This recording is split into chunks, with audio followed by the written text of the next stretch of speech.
Here is just the structure of the talk today. I will start with delineating the reasons and the ways of thinking that led me to the quartet Hidden. And I will show strands of my former music that take me towards this piece.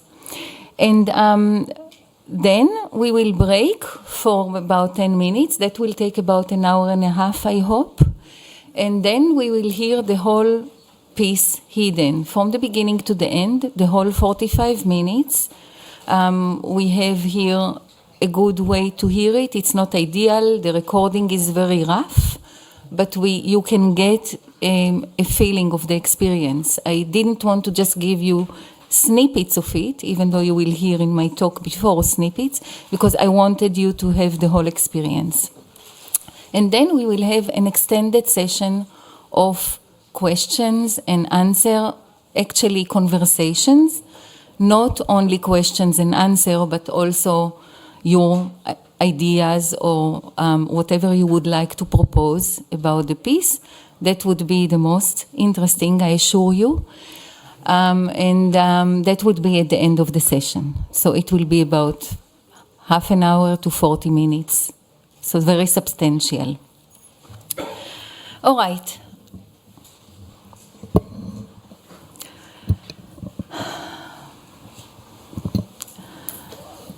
An Israeli poet with the name of Leah Goldberg have said many years ago that the best part of the poem is its falsity or lie. And with this, in Hebrew, it sounds מיטב השיר כזבו. I know there is at least one person here that understands this. And with this, she meant that the mastery that goes into an artwork is the best part of the artwork. So the mastery, in a way, is a lie because it takes us away from the direct experience. Yeah, mastery is something where you have to, the artist thinks about how to create something which is an experience and how to do it in the best way as possible so that it will be persuasive. Yeah? So to her opinion, that would be the best part of an artwork. With all my respect to this amazing poet, I would like to counter that and say, no, the mastery, the best part of an artwork is its truth. Of course, many have said that before me in very different ways, but I would like to say that pointing towards the mastery necessarily engages us with the how we do things. It engages us with the technique, with the aesthetic, with the style. For me, what is important is actually what lies behind all those things, because the technique, the style, the statements are all pointing towards something which is behind all those. How do you get to this? Can you get to this directly? Is it even possible? Is it possible to get to it without crossing the bridge to mastery? Well, I would say, of course it isn't. You must have mastery. You cannot just, like Kaspar Hauser, be truthful and the truth is there. You are communicating something which is very difficult to communicate, and it needs a lot of thinking and mastery. But the mastery itself is not what is the most, for me, valuable, but what is communicated through the mastery, which is something different than the mastery itself. So I would like to propose, to begin with, two dichotomies and show how false in a way they are in order to get to something which is behind those dichotomies. Now, dichotomies or dialectics are very, very useful for us as artists because they can show us the spectrum in which we are working. If you are interested in time, you can have static and you can have dramatic time. Very, very helpful to define those as one spectrum because then you can locate yourself and then you can very, very clearly negotiate ways to combine, to separate, etc. That's just an example why dialectics are so useful. So I will present two dialectics and then I will melt them down, I hope. So actually the first one is the dialectic between, as I said, the mastery and the meaning. And I presented it as if, through Leah Goldberg, as if they are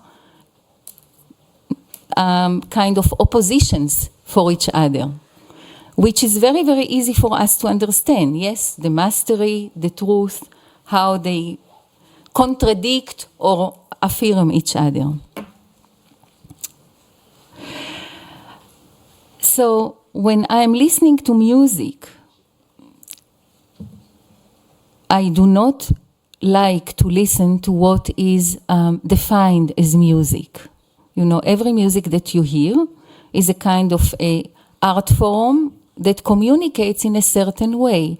It communicates through the gestures, through the rhythms, through the melodic, harmonic content. And I would like to call it the song and dance. What do I mean, the song and dance? It's slightly ironic. The artists are these kind of magical creatures, also the composers, who make the pony show, the song and dance show, that takes the attention from the audience and make wizardry with it. And I've seen already a lot of your pieces, not all of you, but of course quite a few, and you're very good at this mastery of how to grab the attention, what to do now. We have all those ways to keep the attention. All those ways accumulate into a style. They accumulate into a kind of a behavior. For me, this is, instead of being the meat of music, this is the skin of music. Because I would like to know what is underneath the style. When somebody is very stylized, I can actually, if I think about people, when you meet a person, for example, Japanese people are very stylized. They use language in a very different way than Western people use language, because they have entire protocols of greetings, for example, that can take like anywhere from 1 minute to 4 or 5 minutes, where the greetings are actually a repeated formula that you say to have Okaeri Nasai when you go, and then the person answer you, it's like a whole protocol of greetings. And in many different situations, you have a protocol of something that happens, yeah? This protocol does not really tell me about the real feelings of the person talking to me.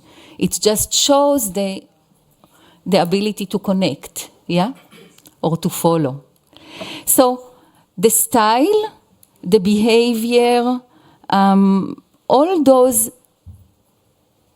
song and dance elements are actually talking about the ways on which expression ride. They are for me not the expression itself. They are the cover of what is many times hiding the expression. So we have expression and we have style, behavior, compositional techniques, etc.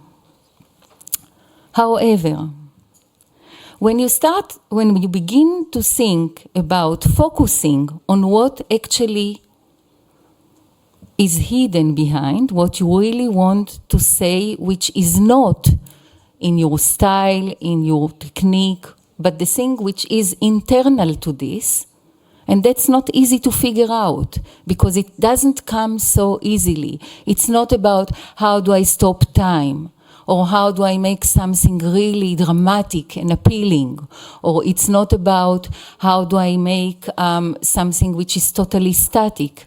It's actually something behind it. Why do I want to do that?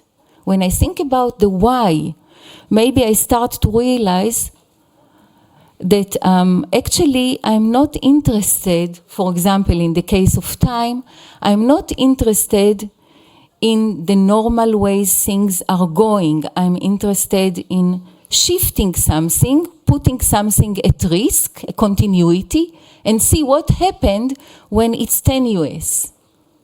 Like when you look at a crystal, and every moment in the crystal things can break, and then the crystal, in order to grow, has to take another way, yeah? So in the moment that you connect the techniques and you connect your ideas to a search for meaning, actually you might be able to start build techniques which are very special and very specialized to work with that thing itself. And this is the personal métier which I think every composer should try to get into. But it's not easy to get into. It is a little bit a process like when you put a camera and you find something very attractive. You want to photograph the butterfly that sits right now on a branch. When you look deeper, you realize it was not the butterfly that you liked, but a ray of light that was hitting the butterfly just at that moment.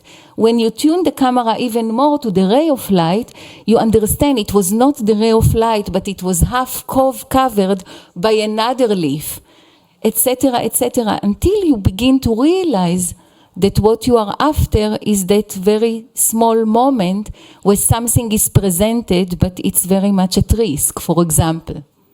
But it takes a long time to figure that out. And it's an endless research, because once you figure it out, it's also not in your pocket, because there is probably something behind it that is even more compelling that you can get it into. So I hope that the fact that I'm talking so metaphorically is okay for you on this Saturday morning. I will become a little bit more concrete in a bit, but this is a kind of a general introduction that is important for me to give.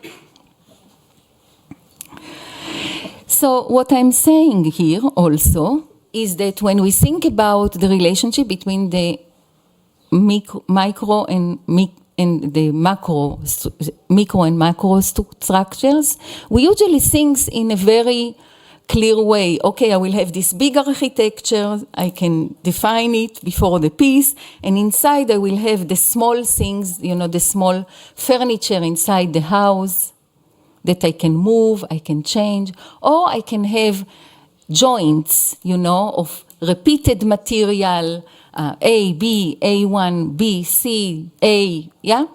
I have a kind of a approach to the general structure that I can lean on, and inside I can variegate the material. For me, this is in the last years not so, because I have the same eye for the general structure as I have to the small material. It is just like you have a microscope and a telescope, but they are doing the same thing basically. Everything can be endangered and open for discussion. So even if the large form has some kind of assuredness, the assuredness is never complete. Everything can change because, as you know, when you have a pile of rice, yes, and you continue to make the pile of rice bigger and bigger and bigger, and it's still a pile of rice. But then one more grain and the whole thing falls down. So there are processes, or there are unique details that can actually cause the whole structure to be endangered. And these are very interesting moments of opening, because right then, the unity between the large structure to the detail of the small structure, which is almost always tenuous, they meet for a very rare moment. So that dichotomy can also be kind of melted. When I say it can be melted, of course, you don't want to melt everything and to live in a world which is, I don't want to melt everything and live in a world where everything is open, possible, and allowed. I would find that extremely boring. So the dialectic structures are very, very helpful, because what do? They define your paradigm and they define what you are after. And they make sure that something is proposed that then can be endangered. They show us what is at stake. What is at stake is an American expression which I really love, because what is at stake means what is the issue that you care about and that you have to guard because you don't want it to disappear. Yeah? So this is one dialectic that I propose to you, which is the dialectic between techniques, style, etc., and meaning, and the large and the small form, the detail and the large form. Yeah? Now I'm going to some place completely different, and I would like to propose a different kind of dialectic. This is something I've written about, and I call it the dialectic between inventing to discovering. When we think about composers like Cage or Varese or Ligeti, I think that we can, or Ives, we can all agree that they were inventors. I mean, Ives very, very early in the 20th century dealt with things that we are still dealing with. Multi-tuning of tempos, of musics, at the simultaneity of different worlds in a way that was really, really clear and very brave for that time. Cage really opened music to all the sound world around it and erased the borders to a great extent. Varese with the sculptural forums, mobile forum, that have really revolutionized our way to think about structure and continuity. These are inventors. What they do is they are not happy with the area of music as it is. They say, it's not enough for me if I look at music as a kind of a landscape. They say, actually, I need to discover another continent or another place because it's too narrow for me here. So they go and they find they are Columbus, sorry for the political ramification, I'm not going there, just they are the Columbuses in the naive way of music. They find a new continent and they put a flag. And then that flag is what they are doing. Now, every America like that, which has the flag, of course, is very connected and very much in contact with the old world, because it's always an antithesis to the old world, which means that its main reference is the past. So Cage would have had not much of a meaning in a tribe where people, imaginary tribe, where people were, incorporating the everyday speaking and behaving into their music. He broke something because that thing was not broken. Yeah? So he broke a taboo. The taboo was in the past. So the inventing is very heavily leaning on the past. Now I'm going to the other side, and I would like to call it discovering. I would like to name Feldman, minimalism, some performance art, Wandelweiser composers, and from today, Marc-André and Pierluigi Billone. What are they doing? They propose a world. Let's say Feldman even said it. He proposes a world of particles, and then he gets out of the way and he follows how the particles are activated, what they do, how they are active. They are not activated. They were always there. What he needs to do is to get out of the way and let them make what they are about in their own way. The same thing is true for Marc-André, for example, who proposes very, very clear paradigm or constellations of material and its relationship to various processes, and he gets out of the way and lets them be. Same thing with Billone to a certain extent. Why do I call this discovery and not invention? Because it is not the inventing, the masculine, here is my flag, this is what I do. It's actually a very feminine act of being observant and understanding how things other than my head are working. And the mastery of that type of work is being having a strong enough resolution of one's perception to really give those processes without very directly and with a lot of clarity. Is that okay so far? Are you with me on this? So the inventing and the discovery. Okay? Now the discovery, when the inventing, I said, was very close to, was very much leaning on the past. Discovery, on the past.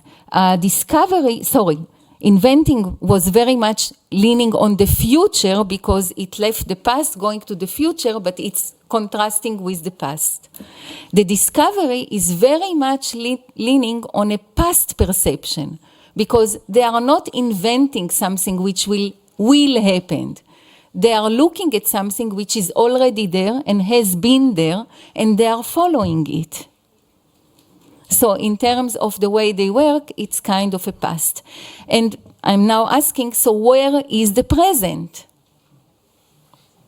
Where is the present? If when we are inventing, we are thinking about the future, wanting to find a new home. If when we are discovering, we are looking backwards at something that exists, that we propose, but it exists and it does not want to have a future. It's just looking at how it is right now, but it has been there in the past. So where is the present?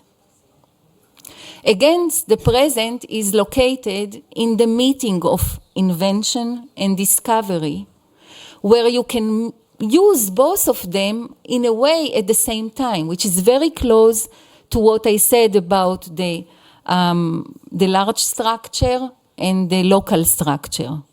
Yeah? So if you can, at any moment, shift from following some laws that you gave into inventing a new territory, if those ways of looking can be shifted, then you will be at the present because you will be forced to follow your own way of thinking of what is happening now. So in both ways, the invention and discovery, you are sitting very well grounded in one seat, which means there is a lot of stability or security or confidence in that. But if you have to change the chair, and if you have to incorporate both of them in moments that are not given ahead of time, then you are becoming aware of how you think. Why do I have to change right now? Yeah, you are becoming aware of the present, actually.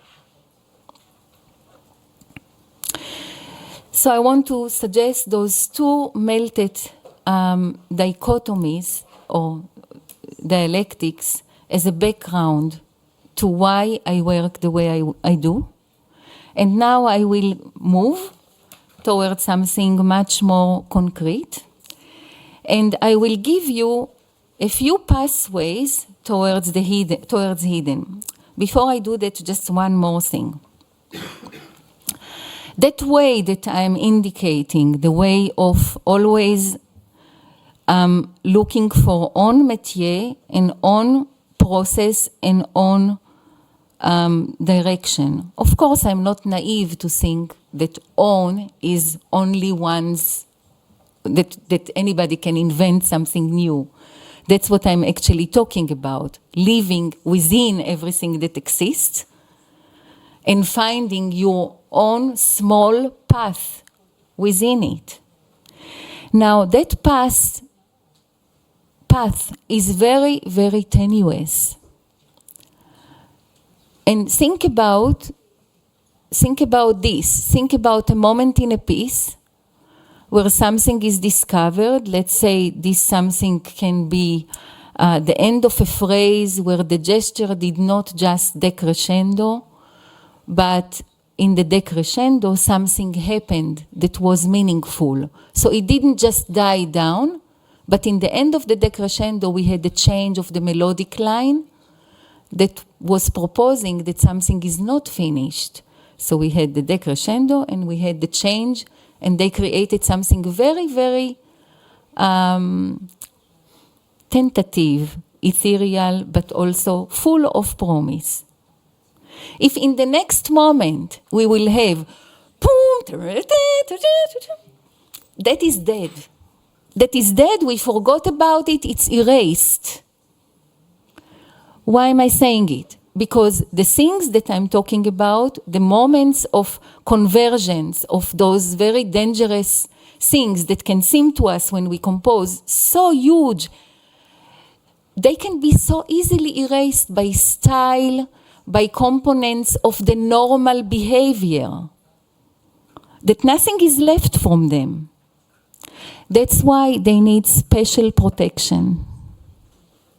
So, in a way, my métier, my way of dealing with things, consists of 80% making sure that what I don't want to get in is not getting in, because it's going to erase like a bulldozer everything else that I'm interested in. And in that sense, one needs to be very brutal, because people will come and say, oh, that was very interesting, but what about the harmony? And you have to say, I'm not interested in the normal harmony. My harmony is between this element of static noise to another element of static noise that together gives a very strange convergence of two static noises. That's the harmony I'm dealing with. And they say, okay, but where is the contrapoint? So first of all, not every piece, just like your partner, husband or wife, don't have to answer everything in the world for you. Of course, not every piece needs to give all the answers. And you can sometimes, in the gray color of one piece, can find all the spectrum of colors in a much more sensuous and detailed way than if you have all the colors in the world. So it all depends on how clearly you can propose your exact paradigm and create the parameters that really sit on these paradigms to directly work with it and within it. All right. Good. So what did I neutralize? I will now go to and show the way towards hidden. And at last we will get to hear some music, which will be very nice, because I even gotten tired of my own voice right now. And And I will show you what is not let into hidden. And then I will show you, on the other hand, what is proposed, as opposed to this, what is allowed, what is proposed, so that you understand how I tuned my parameters to really point into one thing which is quite clear, as much as I could. So first of all, gesture is neutralized. I love gesture, and I've dealt with gestures for so many times, so many years, and I would like to show you small snippets from my first string quartet, and then a small snippet to the second string quartet, and show them as stages in getting to hidden. Let's hear, just a second. Let's hear the beginning of my first string quartet. You can, in that case, usually I tried not to bring scores scores always complicate things, and I want you to really figure things with your ears. But in this case, the score on YouTube has, the piece has the score, so we will benefit from this. This is the beginning of the string quartet 95, played by Arditi. Listen to what variety of gestures you can hear here, and listen to how much the gestures are physical and how much enjoyment there is with the gesture.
So it's almost like a collection of recurrent gestures. And I thought about the string quartet back then as one body, which is like a machine. It's a very old machine. And for every sound it needs to work, it needs to get out, it works. So you always have the work towards the sound, and then comes the sound. Later, those gestures become a kind of a song, etc., and then they become a language. I would like to play you some of the time when it becomes a language. So towards the end, just a small fragment of that. Let's just do this. Yeah. If I can get a bit more volume. What? Oh, yeah, sorry. Why? Okay, I just do this.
So, in the end, there is almost like a language constructed from particles of that which I proposed before.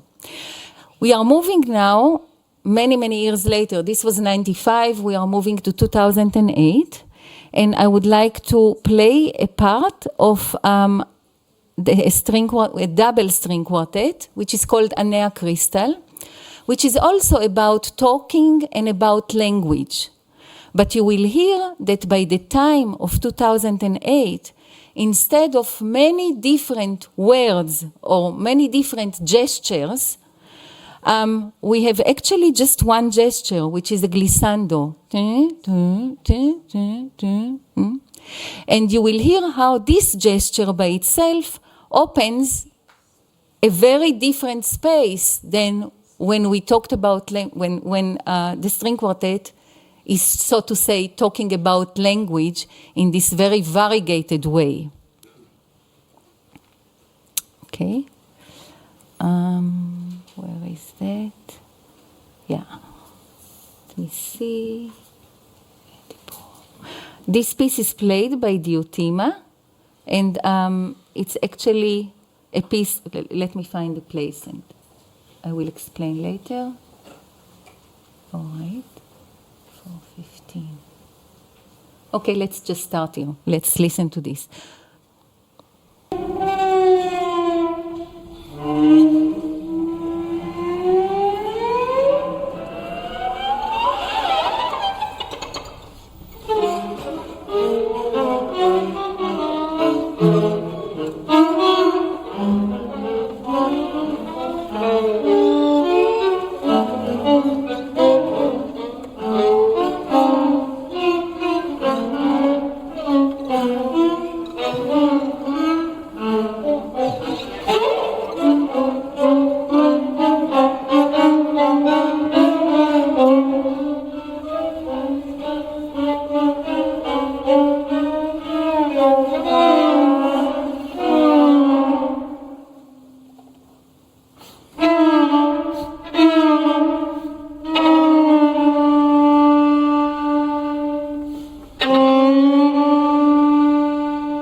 So you can hear the difference between those two pieces and how gestures gotten, in a way, ironed or focused or microscoped in the second piece. Instead of having these myriad gestures, we have actually just one, which is then really parametricized in a very, very meticulous way to, make it into a language. So how bright is every glissando? Do all instruments, each instrument play a different pitch? What length is the cluster? What do they meet in the tip? Are they always, 4 on one cluster, or is this a small contrapoint of 1 against 3? What is the direction? How is the rate of change? Does it take a long time to get from or is it yeah? Many parameters that create a lot of flexibility and vitality within this area of basically 1 millimeter. Okay? In hidden, even this is not allowed. So, in hidden, my main objective, or the main thing I wanted to do, was to really totally abandon what I call the song and dance show, or the pony show. The pony show is what I explained before, this very attractive thing that, when people are happy and they start dancing and singing, or when there is this show and you get so excited. And of course, I'm very much a person who gets excited. When I was a young girl, I would go to all these movies, and regardless if they were happy or sad, I would always be crying in the break. And my mother would ask, "Why are you crying again?" And I would say, "The music is so beautiful." That was because the music have been touching me, and that was everything I felt. I couldn't care less about the plot of the movie. So actually, I'm very excitable person for the pony show, how do you call it, and for the song and dance. So but why giving up on it? Giving up on it just because it is going to make into dust everything else which is around. So the communication I would like to create is not a communication that goes over the pony show and over the attention grabbing, the uplifting, or the making sad, or the affectation of expression. If I want to look into what makes expression into real entity, real experience, not art, but experience, I have to negate a lot of what art is. So how can you be a composer, not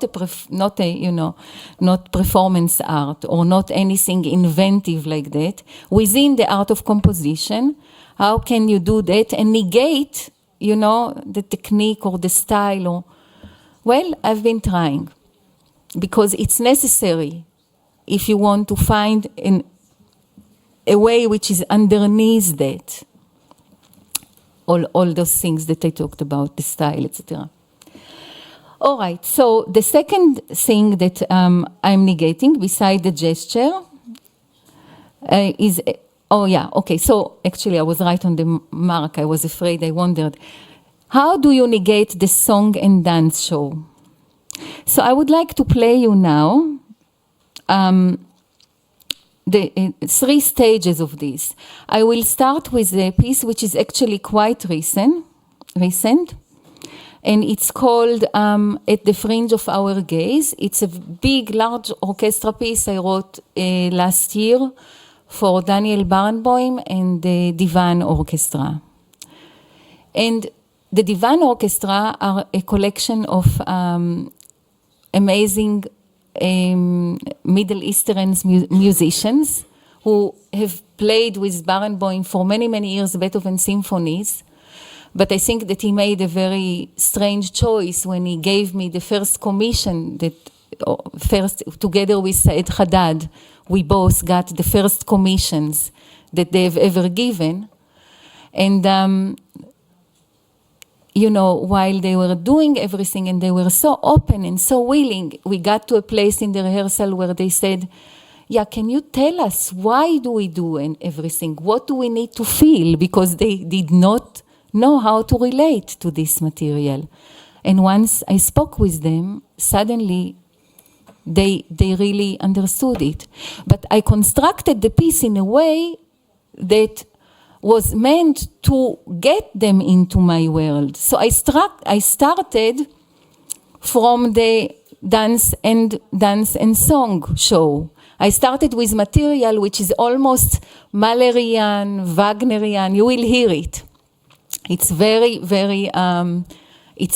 opulent. And then I peel this material layer by layer until I get to a place where it starts talking in the way that I'm interested in. And the peeling away is very systematically constructed on what this material is. And you will hear that as I play it. So I will play a large chunk of the beginning.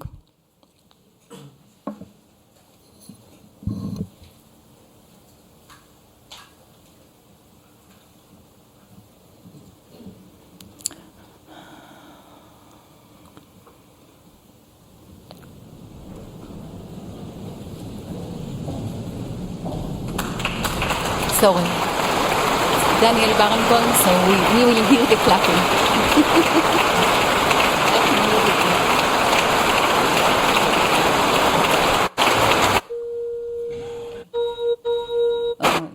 Okay, we just have to go with this.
So the first gestures that basically were two huge arches were slowly abstracted and became those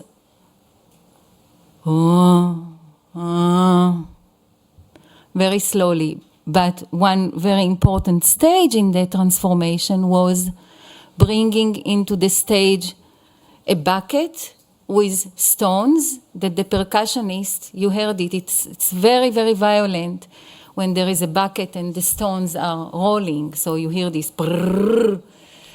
It's almost like I went to the end of the transformation before it got there, yeah? But basically, it's the same kind of circular movement that we heard in the ta-da-da-do-do-do-do-do-do-do,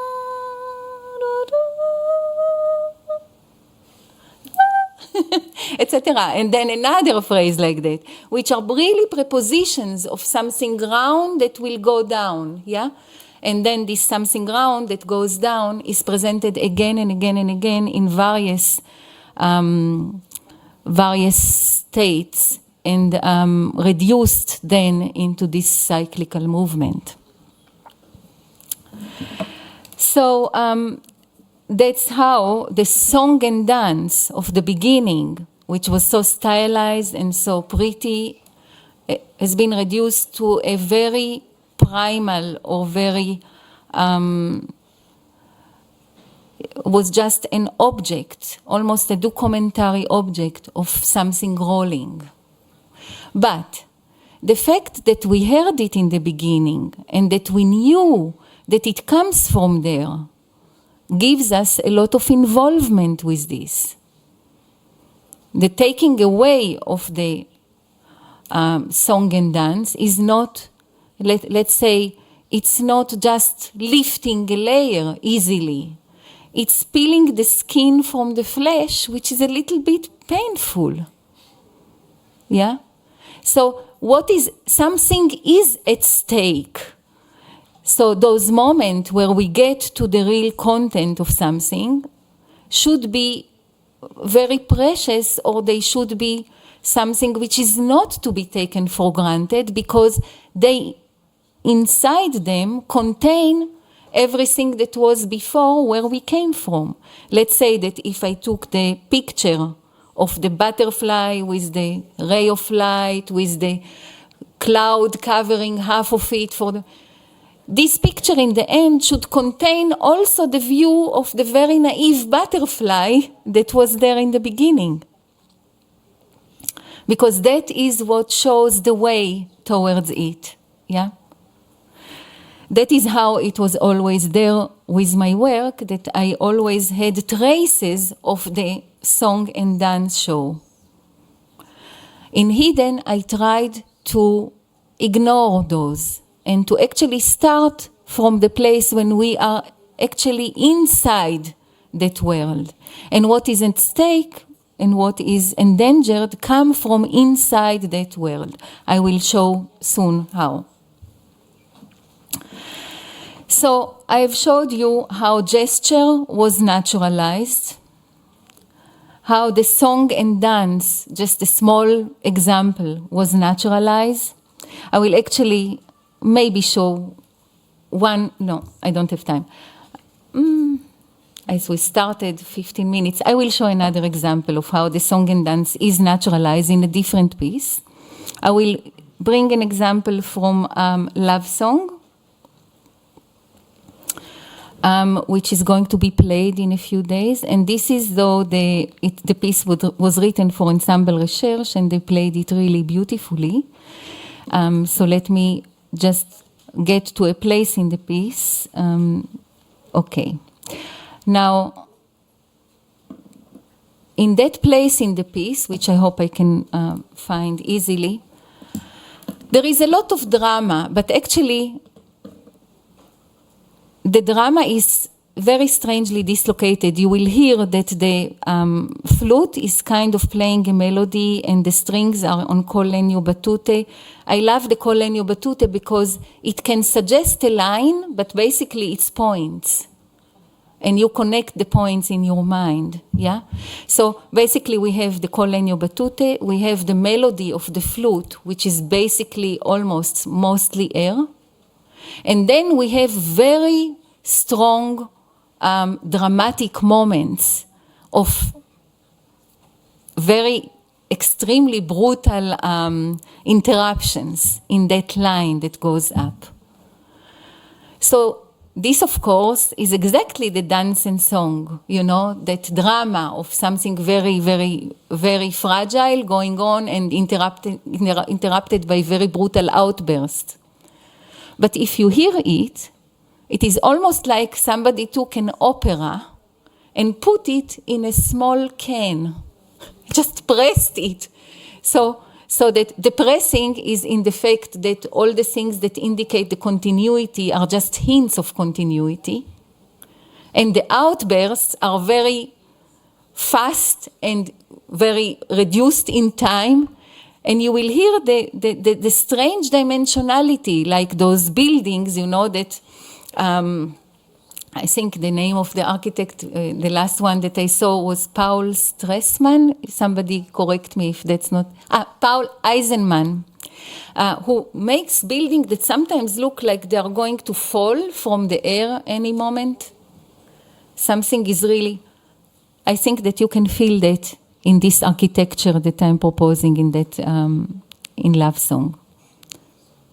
I will try to get to the exact place. Let's hope, yeah, it's somewhere like here. Yeah, I hope I'm...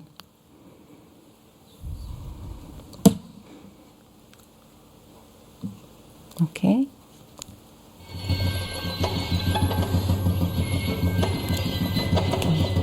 We can go back just a second. Yeah.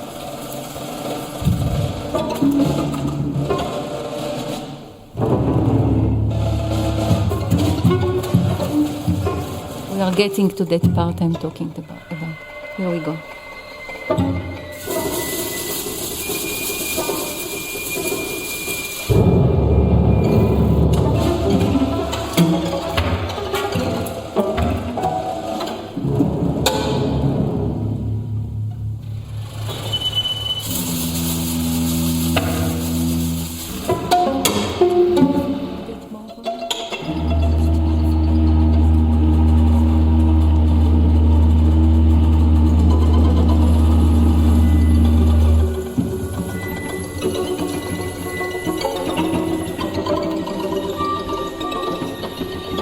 this is where I wanted to start.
So you've heard the tragedy, the Greek, huge Greek tragedy in a glass of water. Yeah, the line trying to go up, a line that doesn't exist, and then the tanks that are brought, but basically they are destroying this small thing that does not exist. All right. So why did I bring that example as another way of erasing the song and dance? Because if it were a real song and dance, I would have really gotten some power into that small song that goes up. Yeah, that is here. The dialectic is totally unbalanced. You know, you bring the tongues in order to kill a fly, but that fly continues to fly, strangely enough, you know. Anyway, so neutralize gesture, neutralize song and dance. Now, one of the most important things is neutralize time. How do you neutralize time? For me, time has been a thing that I've worked on very directly since so many years, from creating very expressive things and cutting them and misplacing them in pieces like Afatzim or the Kreuzung from the beginning of the 90s or middle of the 90s, to creating very large places where there is a static area, but it's never completely static. It's kind of saturated so that you actually don't know what to listen to, and that's why you are kind of caught in a static area, which is not really basically changing, but constantly changing. For that category, I would actually like to present you with a short with one example. I had more, but I think I have to progress. And this would be the end of the piece, White Wind Waiting. This is an orchestral piece with a guitar solo. Also, the last piece I wrote before Hidden. The second part of that, this piece deals with waiting. And I actually wrote a very nice introduction for it, which deals with being in a very big area, let's say even in a train station at the time of kind of sunset, and the train station is this huge cavern with those glass, just like a European train station. And then, you know, you are waiting for somebody. They don't come. You start looking. Again, some rays of light are coming in, and then you can see all the small dust. You know, sometimes when there is light, you can see all the dust in the air. Did you notice that? One of my favorite things to look at. And then from looking at the dust, you start thinking, how strange is that moment, because everybody is in a hurry, things are moving, but there is this dust in the air that has always been there, always will be there. And then you start thinking, yeah, waiting for that friend, will they come? And maybe even thinking about, we are all waiting, and what if everything we are waiting for is already gone and forgotten and deserted and neglected, and that feeling of being in the waiting and after the waiting at the same time. So in the piece, this is, you will hear the part where this actually comes to a head. The piece is very, very quiet, and it's really proposing fields of activity which is very repetitive and very, very much on the edge of our listening. But you will hear that at certain point we have a lot of maracas, fortissimo. This is the place where the thought of what am I waiting for, or how will it go on? The present is hitting, that maybe it's not so surprising. We can't just expect that something will move. Maybe it will never move. This is the proof that it's never moving. And from then there is a very slow decay. And that's what I would like to play you. I hope I can again find the right place.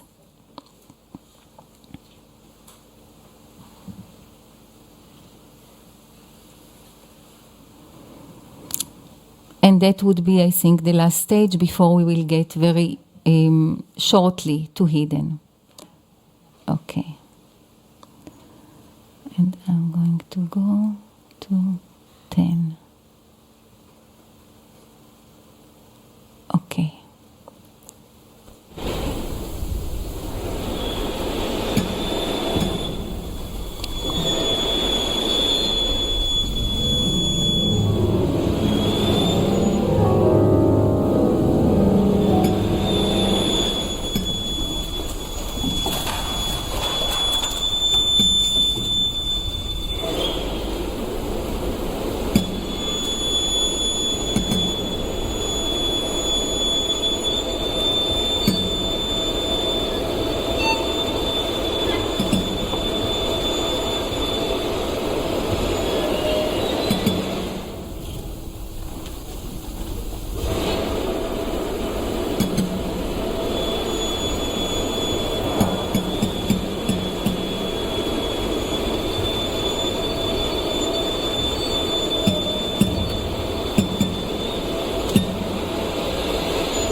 So the guitar is actually in that part tuned, or we took out all the strings and we put only E strings and we detuned them in very, very slow, small intervals so that you got this broken guitar kind of when he just went like that.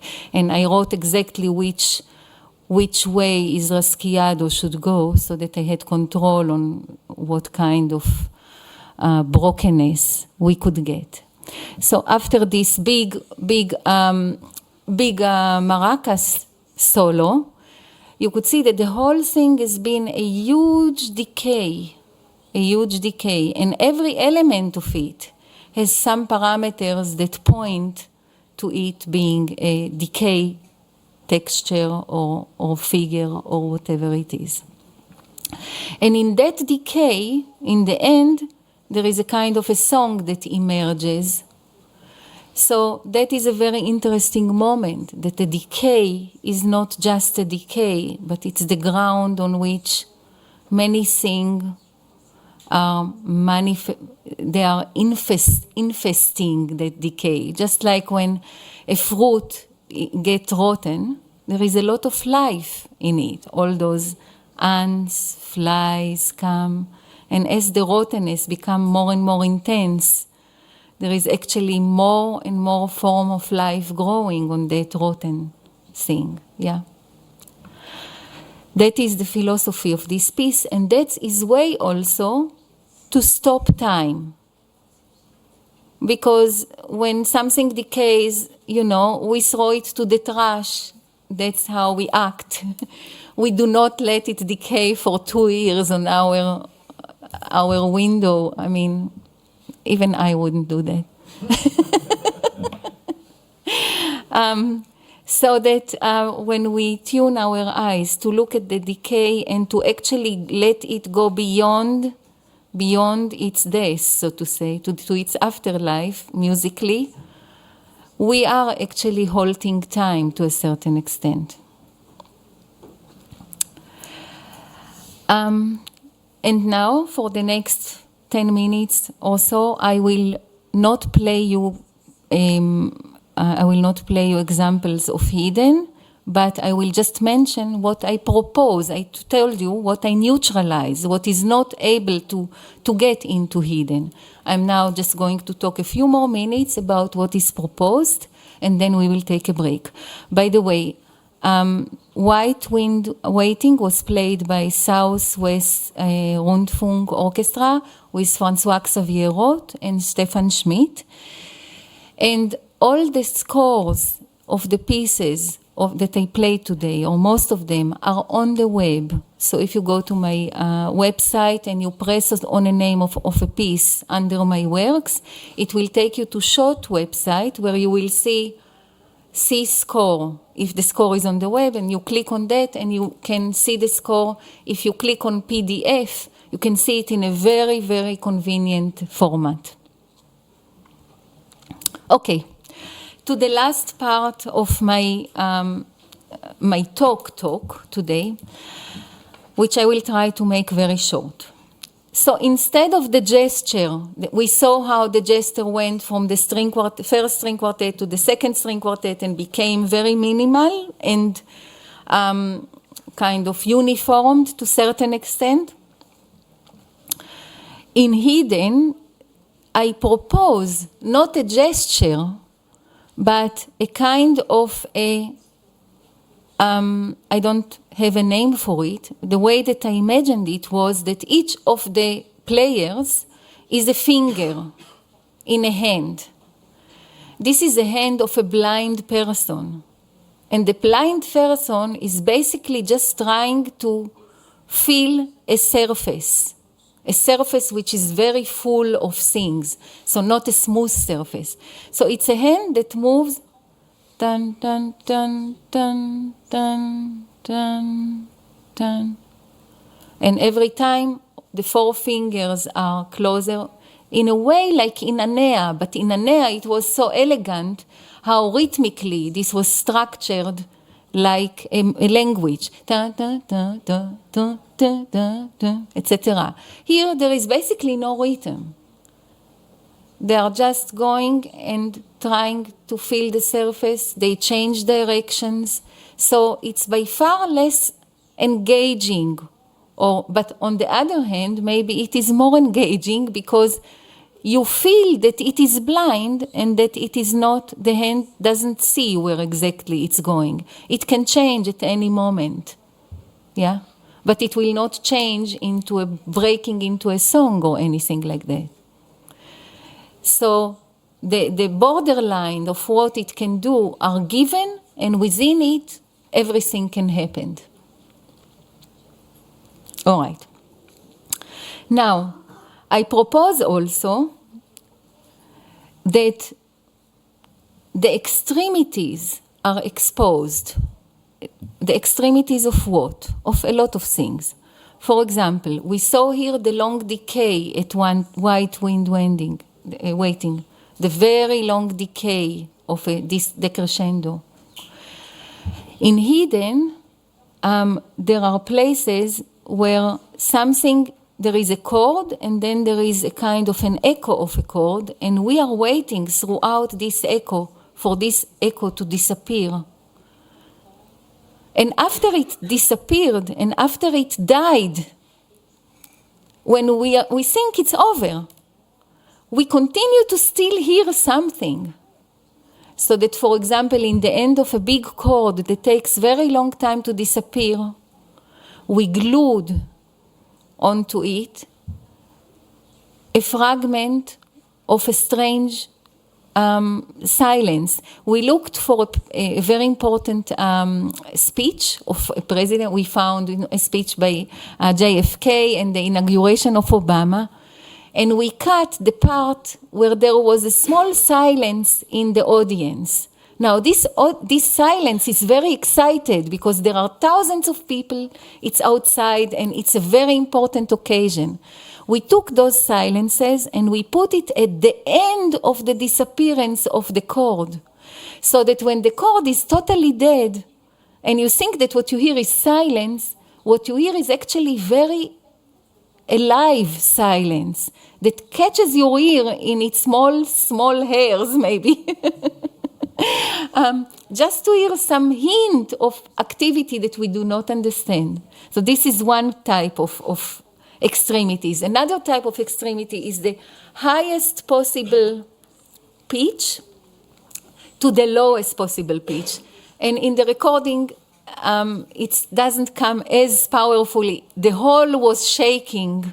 We had all the subwoofers going, and the hall was basically shaking with the low of the power of the low register. At the same time, there was a sine tone, which is almost at the edge of our listening, two sine tones, and they had those beats between them. So your hearing is just stuck between the shaking of the whole, the sine tone, and the quartet, which is doing things that unfortunately in the recording will be a bit too loud, but they were just on the edge of hearing. So where should the ear go, or how does the ear embrace it? The ear is kind of stuck between those phenomena in no time, no landscape land. All right. And the third one I would like to mention is a meeting or a contrapunctual meeting between twins. That's how I called it. So instead of making contrapoint between things which are really oppositional, and we will hear, the theme and its contrapoint, and each of them has its personality, we have, for example, a contrapoint between breathing into a pipe, a metal pipe, which has a very metallic inhaling, and the noise of a quiet night outside. So you hear the metal pipe all over the room, and then you have windows of quiet night, which is very loud actually, coming into that. And it's a very strange contrapoint, because basically these are, if you don't listen, the same thing. But you are open to hear actually the differences between them, which is a difference between 0.000000001 to 0.0000099, you know, yeah. So this is for the contrapoint between very, very close things. And the last thing is that instead of giving many perspective, as you heard at the fringe of our gaze, you had a concertante group that was playing all these glissandi and singular pitches, and then the big orchestra, and there was a kind of a game between the very detailed place of the chamber group to this very big field of the orchestra.